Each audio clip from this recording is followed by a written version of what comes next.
Hi, besties. You've found your community bestie to share thoughts and opinions, recap the shows we love, Having too much fun. Bravo should be fun, and have piping hot gossip sessions about the celebrities and Bravo lebs we love, hate, and love to hate. He went on a podcast claiming he had a threesome with two women from the Real Housewives of Beverly Hills. Immediately, I was like, I wonder if it's Brandy and Carlton. I'm Caitlin Marshall, your pop culture and Bravo bestie. Allegedly allegations. And if you enjoy fun conversation between friends, listening to your bestie rant about shows we can't get enough of, plus enjoy a little bit of, well, ridiculousness. Oh my God. I'm sorry. There's a spider that is coming down. Hold on.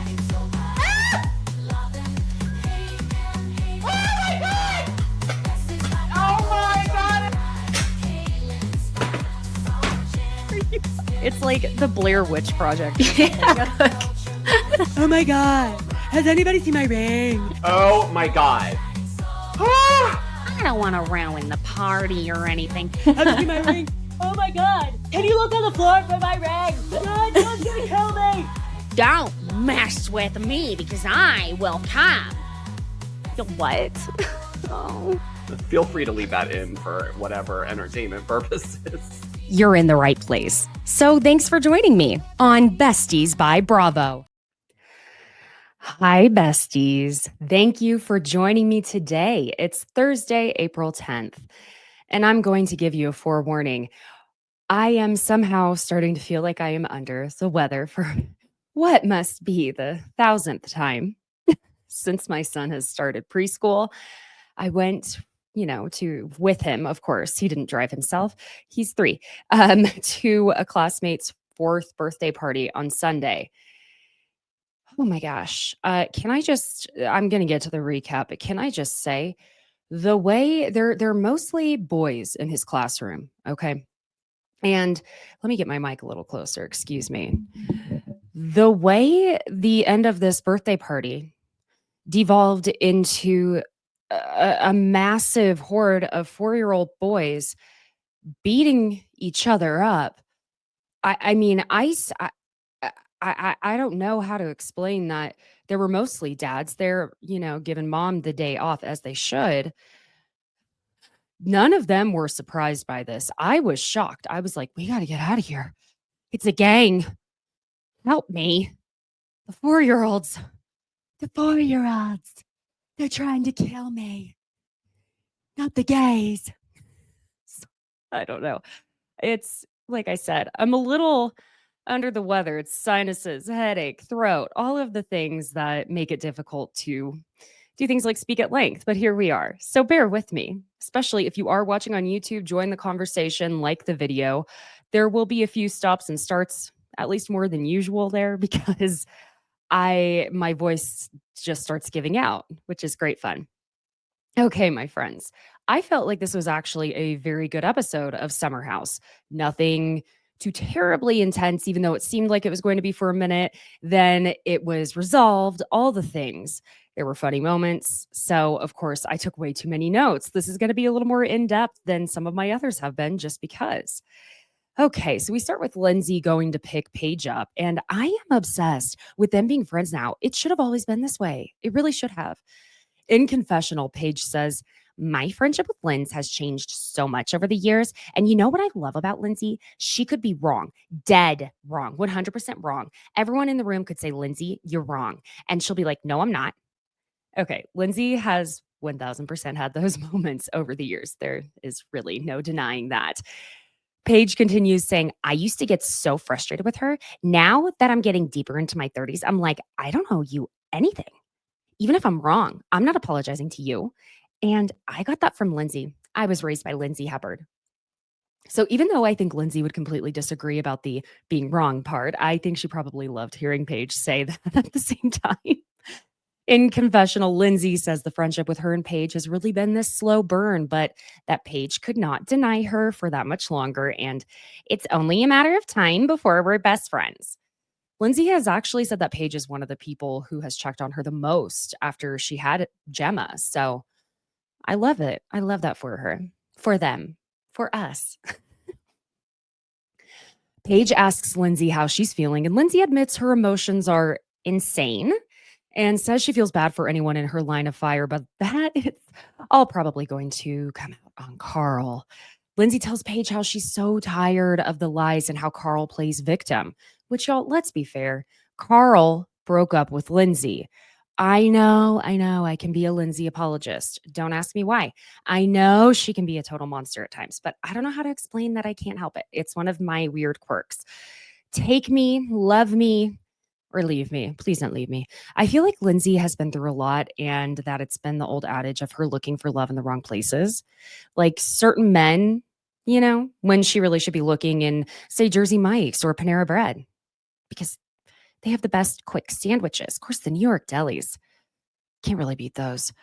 Paige asks Lindsay if she thinks Carl has any idea that she's going to confront him about the whole Lil and every time I see the word Lil, I'm like, what am I like too cool to write out the word little? And then I remember it's Lil, the person. Anyway, and this whole relationship timeline between Lil and Carl. And Lindsay does worry a little bit that Lexi may have told Jesse, who may have told Carl after they talked about it while they were stretching before the kickball game. Jesse and Lexi are riding down together, and she immediately gets in the car, starts making out with him. And in confessional, she says that after kickball, she went home and cried for 2 days, but that part of being a loving person is forgiveness, and that she gives 2 chances to mess up, and the second time she won't be as forgiving. I mean, girly pop. Sweet baby, let me hold your hand.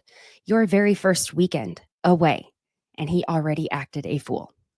I don't know, babe. I don't know. But she says she feels good right now, Jesse, so okay. They go pick up West, who tells them no making out while he's in there, and he's going to be doing some hand checks.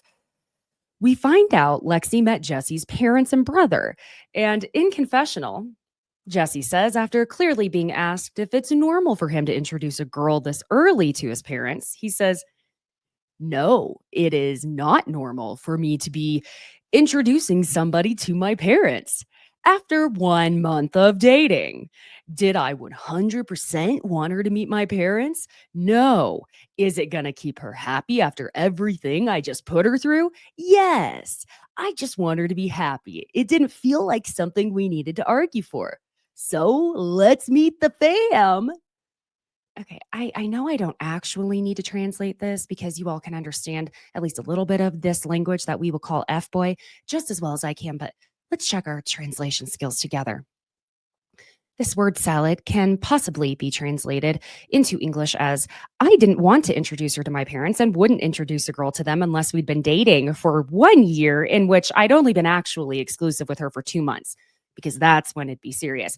I screwed up and did more than have my Fred Flintstone sucked when I voluntarily crashed a threesome that I was not even invited to. And when Lexi heard I was flirting to the point of being inappropriate with Sierra, the other super hot AF model with amazing boobs, I had to do something drastic. I know Lexi is obsessed with and insanely close with her own family, which freaks me the F out because now I'm dating Lexi and 3 other people, her mom, her dad, and her sister. So I suggested she meet my parents as a Band-Aid, and I will absolutely make it sound like it was her idea because she's been open with me about being jealous. So it's easy to paint her as crazy. I did it so that she'd be happy enough to still have sex with me. So if meeting my parents will help keep getting me laid, guess we're meeting the fam. Did it translate the same way for y'all? Just curious. Jesse tells West it was a super casual and chillaxed dinner, that coming off of the kickball day, he was like, why are we rushing it? But Lexi felt really strongly that she wanted to meet them. You can see on Lexi's face that she's like, huh? I felt really strongly? Okay. West tries to tell them, my effing wisdom in this situation is just like, if he's not ready, then it's like not time, because it was so easy for me to do that I was blind to how it would affect, someone else. But I mean, you guys have already done it. So is this how straight men give each other advice? Is it because this, I think I have a lot of things explained to me. Yeah. Also, West, it's kind of giving jealous and it's giving fear that you're losing Jesse. And also, the advice is correct. What you're saying is correct.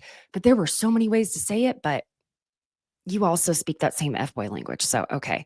But Jesse just goes too late while Lexi's looking very stressed and uncomfortable when he tries to hold her hand that she like barely gives to him. Paige and Lindsay get to the house first. And when Emerald and Carl show up, she just goes, perfect timing. There are some boys here, so we don't have to do anything else because we're pregnant. I can't explain how nice it is to see Paige bond with Lindsay over the pregnancy when she also clearly doesn't want kids of her own right at this very moment. And y'all know there are lots of people who would actually push Lindsay away even further when they've already had enough issues.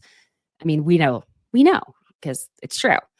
When Carl and Emerald walk in and say hello, Lindsay is in the fridge and just goes, F my life. Super awkward when Lindsay and Carl in the kitchen, but Kyle and Amanda show up and everyone else does. And everyone keeps commenting on the insane amount of boxes in the front door. But they're back from Italy, Kyle and Amanda are, where they were at a wedding. And surprisingly, Amanda even stayed up until 7 a.m. the night of the wedding.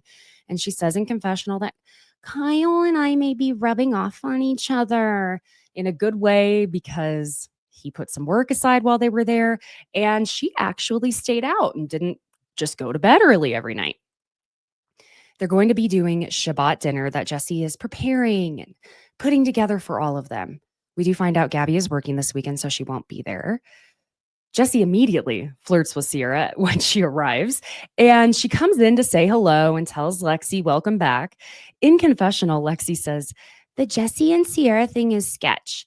Jesse's saying nothing's going on and that it's all a lie, but like, am I being stupid? Not that I don't trust Jesse. It's just that at this point, why would I 100% trust Jesse? Okay, good point. You're also not necessarily being stupid. You're just being 26 years old, baby girl. And I'm not saying 26-year-olds are stupid. I am saying when I was 26 years old, and a lot of the 26-year-olds I knew at that time had moments where we were stupid. The girls all go outside while the guys stay in the kitchen. And Jesse tells the boys that he did, in fact, make things exclusive with Lexi this week. And West then tells them that they both met each other's sides of the family. But then West also adds that Jesse was bullied into it. Yes, that 6'4" or 5", however tall he is, grown man was bullied by a cute little petite 26-year-old. Yes. West says, we talked on FaceTime on Wednesday and he was like, I don't think we should do it. And he did it. Sometimes it's just, okay. We get the flashback of West and Jesse FaceTiming where Jesse tells West, there is no shot she is meeting my parents this week. And then she met his parents this week. Jesse claims he told Lexi he wanted her to meet his parents, but that it was before kickball. Okay, what we saw at kickball, how was that? I don't know. Was it that drastic, that dramatic? Maybe we're just so used to it all. Meanwhile, outside with the girls, Lexi tells them she met the parents and that she left kickball crying, but that Jesse brought her flowers that night, took her to her favorite restaurant, and they talked it out. It's interesting because at first, I have to say I was feeling like Jesse was completely full of shit, trying to claim it was all Lexi, essentially forcing his hand in the parental introduction. But the more Lexi talks about it all and the more Jesse talks about it all, it's starting to sort of sound like maybe there was a slight manipulation on her end, similar to giving him a timeline to be exclusive with her. But also, there was the manipulation on his end to use his family introduction as a way to get back in her good graces and get her to sleep with him again. But all the girls just kind of stare at Lexi when she's saying all this. And Amanda asks what happened because she feels like she missed a lot just during this week that they were in Italy. Lexi says that she believes there are a lot of things that she missed because she wasn't there that last weekend. Like toe sucking. And then everybody was saying you guys were flirting, obviously to Sierra, who has a very unemotional look on her face in a way that makes me feel like she's actively really trying to keep her face as neutral as possible and not react. And Lexi then says, I feel like I know you guys. Like, I feel like you guys are like brother and sister. How many likes were there in that sentence? Jesus Christ. Which, okay, at this point, after Lexi says that she feels as though Sierra and Jesse are just basically brother-sister in their relationship, I 1,000,000% believe Sierra was attempting a very neutral face during all of this because of the way she tries to disguise that cough she choked on after Lexi said that. In confessional, thank you, Paige. She says, I couldn't think of two people less like brother and sister than Jesse and Sierra. I don't think that brother and sister touch each other that way like that. And the flashbacks, my God, because you guys, this is Summer House, not White Lotus. Paige then says, Lexi's being a little too Canadian. Gotta open those big blue eyes, Lexi. Something's going on.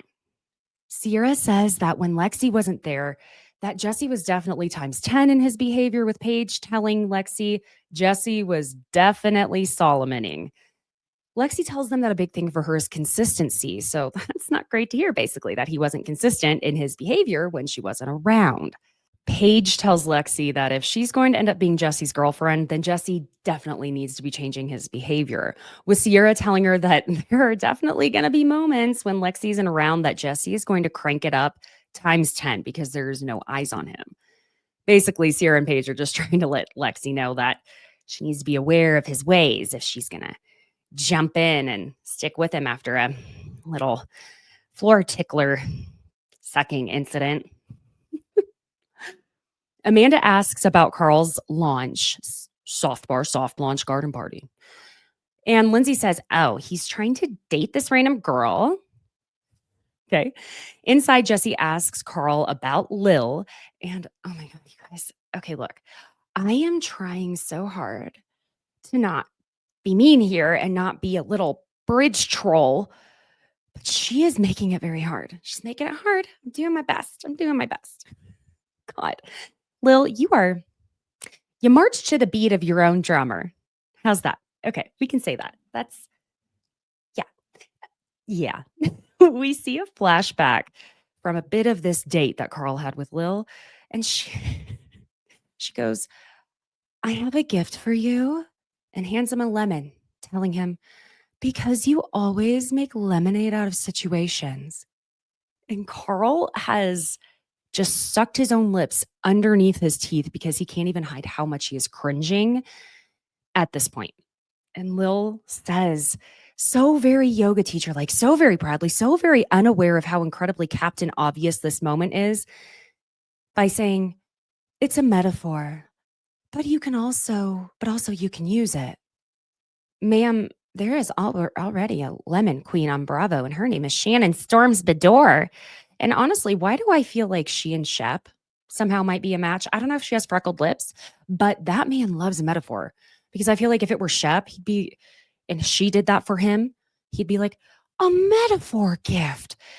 You know, as Socrates would say, know thy lemons, for lemonade shall be juiced, such as to drink. Or maybe that was Plato. Did you know I like to read? Carl tells them that some of Lil's personality is a bit zany. Oh, you don't say. But he's definitely going to friend zone her. Lindsay is telling the girls outside, this girl went around telling everyone that she's sliding into his DMs while we're engaged to be married. And at that time, every post is, I can't wait to get married to Lindsay. 100 days till we walk down the aisle. So she's a home wrecking whore.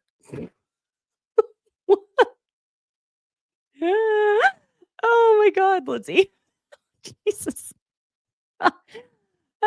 We were at about a 4 and then we went to a 20. She tells them about how she's always said and felt that something happened in those last 2 weeks prior to him ending it.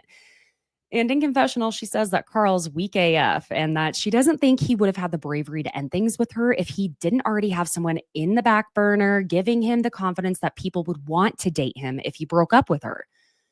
She tells them that she's waiting for the right moment to ask Carl about it. So they all go inside with Jesse helping Sierra with her bags, and he asks her how girl time was outside, clearly wanting to see what they were saying about him and Lexi. But all Sierra is going to tell him is that it was productive. Good girl. Sierra is sitting on her bed, and Jesse comes in and tickles her feet. Sir, that is too soon. Too soon. He even jokes when she says not to go near her feet because he may end up sucking on them. To not put him near any toes. No shit. Sierra tells Paige she thinks it's time for her to date an athlete, not for marriage, but just have fun. But she also asks Paige how she's doing because she can really sense that angst coming from her. In confessional, Paige tells us that the Giggly Squad tour at this point was going to be starting 1 month from that day. And while she's super excited, she's feeling upset by Craig's reaction that was in her mind, saying that as soon as she goes on tour, that their relationship is going to fall apart. When she was really hoping his reaction would be, "This is so exciting. You should feel so proud. Don't worry about anything else but your tour." But that's not the reaction she's getting. I think at this point, it is just the unspoken resentment on both ends. Okay. It's Shabbat dinner, and we find out Kyle will be DJing at an event in the Hamptons. So he's super nervous, anxious, excited, and realize that while he's always had this passion for DJing and music, while we get all the flashbacks of him lugging speakers out to the Hamptons every weekend for 9 years, he also realized he could kill two birds with one stone by providing his own entertainment for Loverboy promo events, which, gotta admit, yes, that is smart. It's wise. Everyone is instructed to put their phones in bins because traditional Shabbat is no electricity, but we've got a full production crew, so we're not actually going to be as traditional as one would hope, I guess. Jesse tells them they can snap their content before relinquishing those little lifelines, and then he sings the prayer. It's a whole thing. He explains that part of Shabbat is to get together with your family and talk about your week, with what you'd like to let go of from that week and what you'd like to take with you. Kyle wants to go first and tells them how when he and Amanda were on the plane coming back from Italy, something wonderful happened, and starts it out by saying they were sitting next to each other, of course, and that she reached her hand over toward his lap and she held his hand. Affection on a plane. Wes finds that hot. And apparently Kyle did too, because while they were in economy, he was half-mast. Oh. Okay, thank you for that, Kyle. Could have just been a sweet story about how you loved holding hands with your wife on the way home from a beautiful time in Italy, but okay. Okay, it's Kyle Cook. You know, we get to Carl and oy vey. He tells them that he went on a date last week and that he decided he's going to keep dating, but not dating Lil, with Paige going, wow, because she also knows what's most likely coming around the corner with Lindsay. And you can see Lindsay's gears grinding, and now they're spinning and grinding and smashing and stomping at full speed. She asks Carl, so that was your first date with her?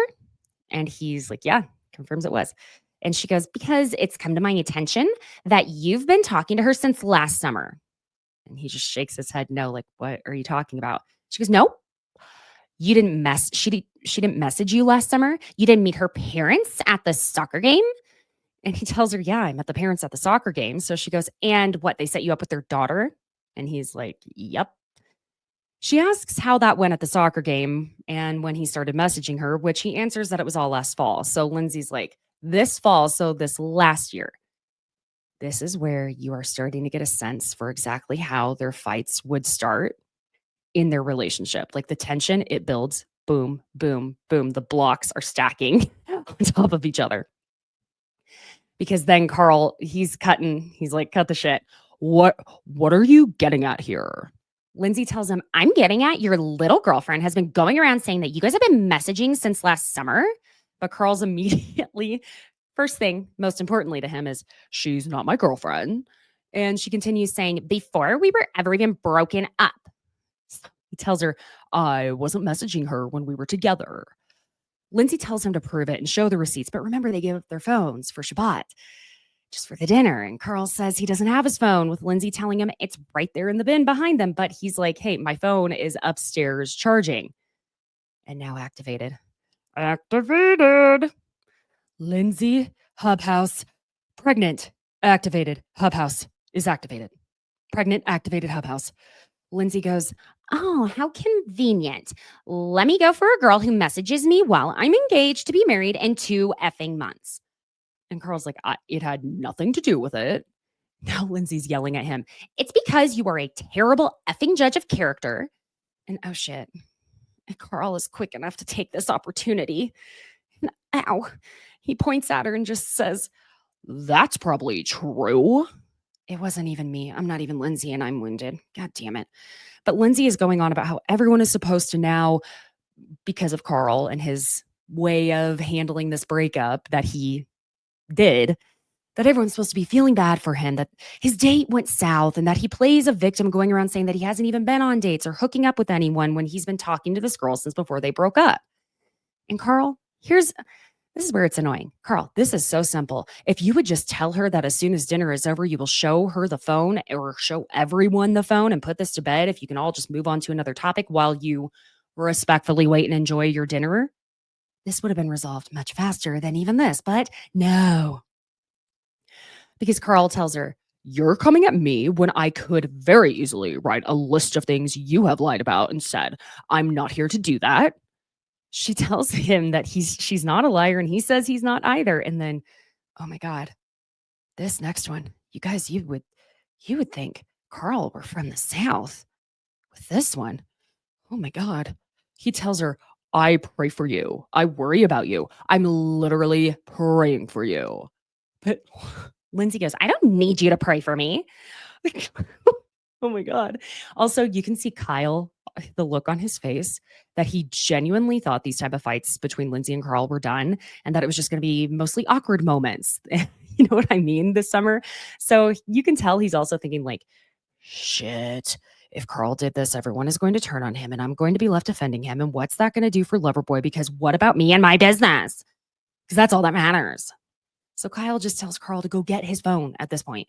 And Lindsay's like, yeah, just go get your phone because you've proven to be a liar. So prove it. So Jesse then goes, I just heard from God and he said we could use the phone just for this one thing if we need. So, Carl goes to get his phone. And in confessional, a producer asks Paige if she believes what Carl is saying.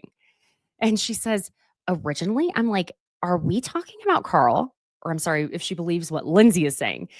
And she goes, originally, I'm like, are we talking about Carl? There's no way. And then the more Lindsay talks, she's a persuasive one. So then the more I'm like, could he have been? I'm not too sure. Carl comes down with his phone and asks who wants to read the DM, tries to hand it to Paige, and Paige is like, do not give that to me. I want no part of this. So he just straight up hands it to Lindsay. And goddamn, if that's uncomfy to watch in real time as Lindsay reads and realizes she's wrong, it's almost like kind of felt as if I was wrong, because I also was doing the mental gymnastics math of wondering if they were talking while they were still together. So at least you're not alone in being wrong, Lindsay. Carl is just yelling that the receipts are there. So is he a liar or not? And Lindsay just goes, so it was October? And the receipts are a little weird because she'd clearly been sending him a message before the date we see on this message. And it's a corny photo of her looking into the distance with the message, but this is me looking for you. Oh God, honey, I cannot anymore. Please make it stop. Maybe that's why she and Shep would actually be perfect together. Guys, I think I'm onto something.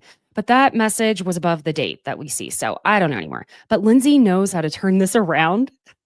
Like, what a masterclass in being wrong and saving face at the same time. Because Lindsay goes, I'm telling you what she was going around saying. So it wasn't in August. And Carl goes, I met her parents in August. And Lindsay is still grasping a bit here. She should have just stayed where she was at. Because she then goes, well, you never mentioned me meeting her parents. And Carl goes, Lindsay, I don't go to soccer games and come home and say, hey, I met the coolest parents today, which genuinely makes everyone crack up. But he goes on saying, what the F are you talking about? I wasn't playing games. I wanted to marry you. I was in love with you. It wasn't right. Okay. What's so wrong with that? I'm sorry. Well, okay. Let's break that down for just a second, because right or wrong, Lindsay's mind is still searching for answers as to why subconsciously, not that I think she believes this, but subconsciously, the rejection of feeling like you weren't good enough. Her mind is still trying to make sense of that. You know what I'm saying? But she says, that's fine. I care what I'm being told, or it's come to my attention that things were overlapping while we were together. Unfortunately, that's a disrespect that's effed up, and I'm going to bring it up. So Carl's just like, okay, glad you did. Just showed you. So it's done. She thanks him for the receipts and it's over. And everyone really is appreciative that it's done and over and resolved with the beginning, middle, and end. In confessional, Wes says, honestly, pregnant Lindsay freaking rocks, and has to be reminded of her boyfriend's name and says, once that baby's out, Turner, get back on that effing horse, brother. Get her pregnant. I swear to God, I thought I was more fluent in straight man speak than I am, but what the West? I don't know what it like. Everything you're saying this episode is really because there are more moments. You're annoying me. But we keep going around the table with everyone talking about certain things in their week. Y'all, there was a Reddit post talking about how Imrol is actually a really fantastic guy. Now this is, there's no way to verify this, but this girl is saying she is a female who is friends with Imrol and that he was one of her first friends, I guess, or that she was one of his first friends, I'm not sure, in New York, that while he's open about the whole sex thing, that he's not obsessed with it and that she feels like he's getting kind of a weird edit. Really helpful and kind with her brother who has disabilities, things like that. So that was nice to hear. I will say that. Anyway, we get to Lexi and she says that it may sound bad, but normally when she has an argument with a guy, she gets the immediate ick and pieces out. But she's proud of herself for talking it out with Jesse and working it out. Now, question, Lexi, would you have done that if you were not going to be continuing to have to share a house with him with cameras around on television? Would that have played out the same way? Jesse tries to say that Toegate was nothing. It's just a small thing. But Lexi says that there were actually a couple of things. And Kyle says, I thought it was all about the toe. Was there some other shit? Awkward.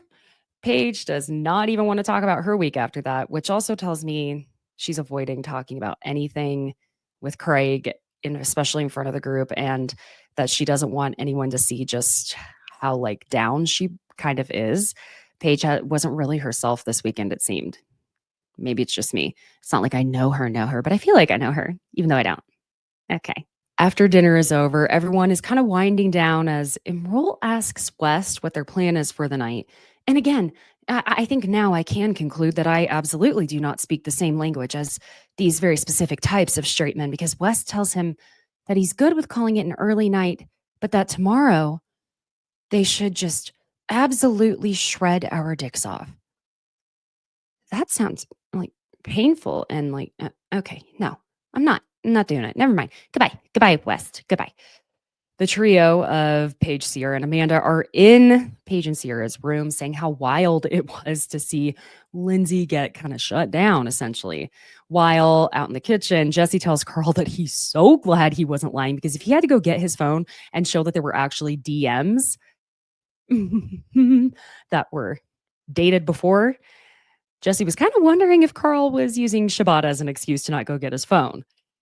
But in Lindsay's room, she's calling Turner and tells him about it all and justifies that she would feel the need to get answers even if it were 10 years down the line, and that normal people don't have to deal with something like that. But because she's sharing a house with her ex, it was something she had to address. In the kitchen, they're talking about Carl's dating life, and Lexi tells him eventually that he's low-key on her shit list at the moment. And he's like, okay, why? She imitates what clearly Jesse told her happened, which was, suck his toe, I dare you. If that's what Imrol actually said, we either would have gotten that audio already, or it's audio that we will get. But the audio we heard was Jesse saying, suck the toe. So I wonder if that aspect of it will make it, as an appearance on the reunion, because obviously we're going to be talking about that at the reunion. So in our little trio's bed meeting, Paige just randomly goes, Jesse and Lexi are weird AF. Sierra just looks at her like, bitch, did you really just say that? What the hell? In confessional, Paige says, look, we got to be real, that they are weird AF, because last time she checked, they were crying over sucked little Barney Rubbles, and now they're meeting the parents, setting a date, picking a dress. Sierra asks them if they also felt as though Lexi didn't want to mention at dinner that the Sierra and Jesse flirtation was something that was also an issue last week, just because Sierra was literally sitting right next to her. And Jesus Christ, Jesse took a video of himself sucking on Lexi's little puppies. Oh, no, wait, that sounded like something else. You know what I mean? Because dogs, Lexi's cute little thing puppy. Okay, how about he sucked on her little toe? Wait, no, he sucked on her little floor ticklers. How about that? Does that work? In the kitchen, Kyle brings up to Carl the whole confrontation with Lindsay. And Carl concludes Lindsay hasn't healed and says that Lindsay still claims that Carl's mother never reached out to her when she supposedly did, and then says that Lindsay is still obsessed with him clearly. I don't know about that. I think she still has some serious anger and resentment and certain types of feelings, but also that she's mad. He's really made the rounds looking like this little innocent baby victim while she's still painted as this monster. The next morning, Paige, Sierra, and Amanda are chatting about the previous night, and Paige says she's got to give it to Lindsay and Carl that they have that beef, they hash it out, and they pack it up. With Sierra bringing up how Carl said he prays for Lindsay, and Paige being like, oh my God, if someone told me they were praying for me, oh, clearly that would send her.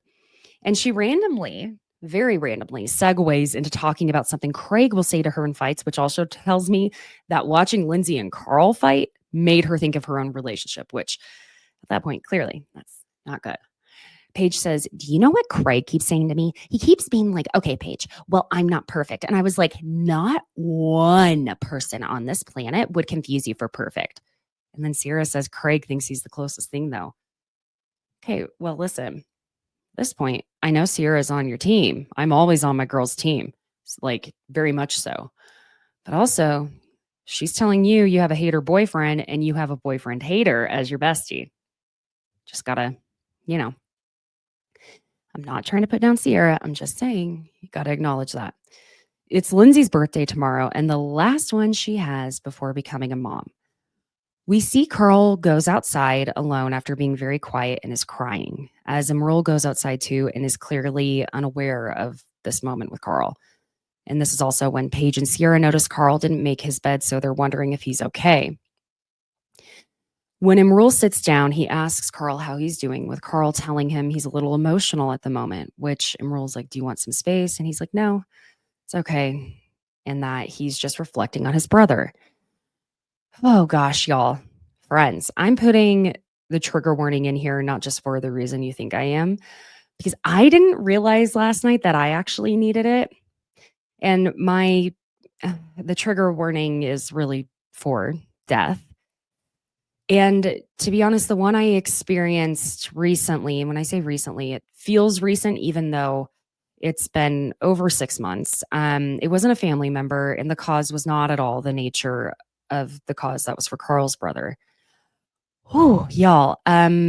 Normally this is something I would edit out. Makes me very emotional. A very dear friend passed last year. And personally, I'm having a lot of moments where I'm really sad about it. And even when I was just trying to type the notes out, I was getting so emotional. I know y'all didn't tune in to hear me do this. I know I say like Carl plays the victim a lot, but I understand a lot of what he's feeling at the moment, because when it hits you, like my friend's birthday was a couple weeks ago in March, and I got the reminder on my phone, and you get the Facebook reminder. And my friend Maxie was always so good about texting on birthdays. This was a really hard scene for me to try and take notes on. So clearly I still need to work through this. I thought I had, but it's really been hitting me a lot lately. Anytime someone brings up LA, I immediately think of Maxie. So it's hard. And, someone as close as a sibling, I am grateful. I can't imagine that. So I am so sorry. Y'all, like I said, y'all didn't tune in for this, and I normally would edit this out, but y'all, we've been doing this together for a while, and it is what it is. And I also want to tell you, just so you know, maybe you're not the only one that has a hard time watching certain moments like this. I was surprised I was triggered by it, and I'm not easily triggered, I don't think. So, I just was like, wow. And I felt for Carl.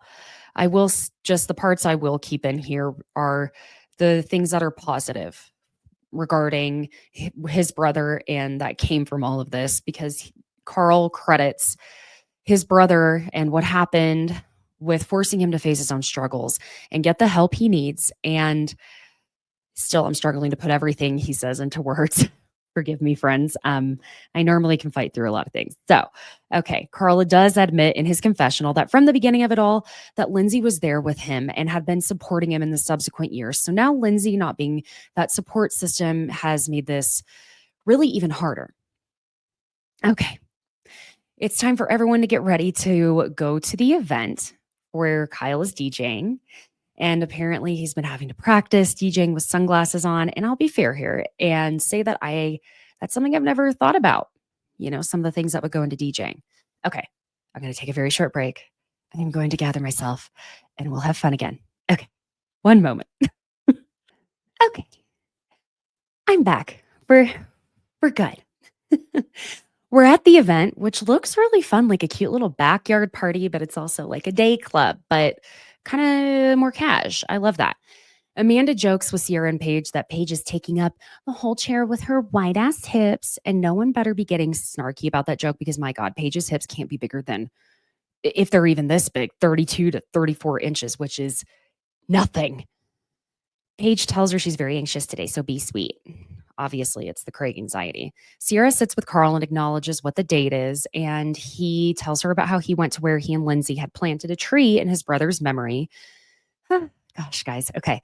He's getting emotional, of course, as Sierra encourages him and supports him and starts drying her eyes with her hair. Girl, don't do that. Oh, I would never.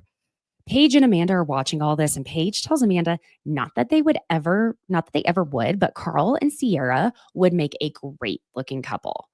No, please. No. I won't allow it. Sierra, please don't. Please look at the athletes or someone in finance or someone who is not doing this, please, Lord. Jesse and Wes sit together with Jesse telling Wes, there's quite a few birds here. You're going to have to stare back for the both of us. Jesse, are you even capable of not being on the prowl? Lexi is at least here this time. She is mere feet away. He tells Wes he's trying to get through today incident-free. It shouldn't be that hard. But Wes asks him if he even thinks that's possible, and Jesse tells him he would hope that he could go through a friend outing and have fun without there being issues. This is the conversation that's happening as Carl congratulates Lexi and the development in her relationship with Jesse and asks her if they're boyfriend and girlfriend. She says no. Oh my God. Okay. Listen, I get it that there's exclusivity and full-blown relationship. They can be two different things, but Lexi, sweet baby girl, if you don't get on his ass about it, about being boyfriend and girlfriend, then what is even the point? This is ridiculous. It reminds me of when I was in high school and people would call it talking, and it would drive my mother nuts. Okay. I mean, I get it. Talking, whatever, but y'all are adults. Okay. Let's just either be or not be. Okay. Label it or don't. Okay. Because what's the point? Like, I don't know. West asks Jesse if he's nervous, and he says no, but Jesse also adds that he and Lexi have been in a great place. However, he claims that something she mentioned to him last week was that he'd been following girls on Instagram since they met each other, and he didn't even know how she could notice that because he doesn't know how to track that. So because he's still trying to get back in her good graces and still wants her to have sex with him, he unfollowed a bunch of girls, but doesn't understand why Lexi would be paying attention to that type of thing. And Paige is also paying attention to this type of thing because she tells Amanda she wants to know what Jesse and West are talking about, which Jesse notices her watching him and says he wonders what Paige thinks of all of this and tells her he feels like he's being watched. And she's like, well, it sounds like you are. Mm-hmm. He asks Paige if Lexi having an issue with the girls he's following on Instagram is normal or weird. And Paige tells him, here's what I will say. She is only 26, so it's giving 26 energy, which is fine. But it's up to you if you can deal with that or not. Great point. 1000% correct, in my opinion. In confessional, Paige says, Jesse, that's what 26-year-old girls do. If you really like her, who cares? I was showing up places at 26, knocking on people's doors, being like, I know you're in there. Oh, she's checking your followers? That's tame. I mean, I wasn't doing that, but my God, I was a Looney Tune. She's right. He says that everything has been good since they made up, but it's only been 5 days. So he essentially insinuates that it's not that long or even really long enough to know if this is going to be a recurring thing for them or if it's still an issue for her. Paige points out that they've only known each other for a month, and to be saying things like, we've made up and now we're good is a little crazy at this stage of the game, which he does agree. Kyle starts DJing, everyone's having fun, he's doing great. And then Sierra and Paige take a break to go sit on a hammock. But, oh God, Sierra, she flips out of it like this stunning little Victoria's Secret model giraffe. And it's so loud. Big old thud. So they decide they're just going to play it safe at a picnic table. And Sierra says she wants to check in on Paige after their last conversation about Craig. Paige tells her that the more she thinks about the situation with Craig, the more anxious she gets, and says in true Paige and Craig fashion, I was like, dude, I feel that you're not supportive. Sierra tells her that she doesn't want Craig stealing the shine from her tour and that some of the things he will say gives hater boyfriend energy. And listen, I will say I can see that there's absolutely an element of that with what's been going on with her and Craig. I also think that there are real stealth hater partners out there that are on a whole other level than that. I mean, it still doesn't make it okay, but I genuinely believe that at this point, Craig was truly just so terrified of losing Paige that he had this vice grip on her and on the relationship, which with someone like Paige, she's going to be pulling the opposite direction even harder. And for the millionth time, I just have to say she was so not ready for this type of relationship in this moment of time, the way she thought she would be, period. Sierra tells Paige she shouldn't have to dim her light just to make him feel comfortable and questions if it's still going to be looking like that if Paige and Craig do get married and wonders, like, what are y'all going to be doing if you're expected to change the plan and course that you're on? Basically, are you supposed to be doing less chores and work less? Paige says she thinks so, that it is expected to be that way at that point saying, could I rely on you to make sure we live the same life we're living right now? No, we wouldn't. If I stopped working, we wouldn't live the same life. That's, I mean, dual income household. Yeah, you lose one income, and her income is much higher than most people's. Sierra asks her if she actually wants to move to Charleston, and she straight up gives a hard no and tells her she told Craig that she doesn't want to have children in Charleston or raise them there, and that he said it was fine and they could do that in New York City. But the closer it gets to it and the more real it gets, he's suddenly unsure. And then Paige says that she is the breadwinner and questions why he wouldn't move to her. Before anyone gets pissy, there would without a doubt be more opportunities in New York City for the line of work Paige is in. Fashion, appearances, things like that. I mean, an example is Hannah and Paige being located in New York City made it easier for them to be guests on Jimmy Fallon because he shoots in New York City. And I'm not saying that they wouldn't have had that opportunity if they didn't live there, but it just makes things exponentially easier when you're already located in a hub for these things. She says that she's told Craig many times that if this relationship is not what he wants, then why continue it? And Sierra asks her why she's putting it on Craig, saying that it actually makes it much easier to give the other person the out than to go ahead and dig deep and make the determination if it's what she actually wants. Paige says she loves Craig, and then she says, when I think about me and Craig breaking up, I get upset. I don't want him with anyone else. I don't want to be with anyone else. And I get conflicted that then why don't I compromise on certain shit? And that she feels like she's being gaslit on things she doesn't actually need to compromise on. Sierra says she worries about Paige going further and deeper into this relationship if it's got the elements of what she doesn't truly want, and that it could just continue on to be a lifelong tussle for both of them. Then Sierra asks the big question, which is, do you still feel like he's your person? And Paige says, I don't know. Wow. What an episode, friends. Okay. Well, since we don't have Southern Charm tonight, there will be no episode tomorrow, but I believe it's next week that the Valley is back. So let me get that schedule arranged, and I'll let you know when that episode comes out. Keep an eye on my social media. I'll let you know. How about that? Besties, thank you again for joining me today. Please be sure and leave a 5-star review wherever it is you listen. If you could do me a huge favor also, support the show by telling your friends about it and sharing it with them. That really, really means the world. And it truly is a huge support for this show and helps me grow. And the more it grows, the more I get to spend time with y'all. Please go give me a follow on Instagram, TikTok, and subscribe to YouTube.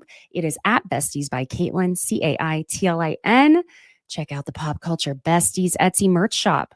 Great for Bravo gifts or a gift for yourself. All designed by yours truly. All right, my friends, I hope you have a wonderful, wonderful weekend, and I will see you next week. Bye.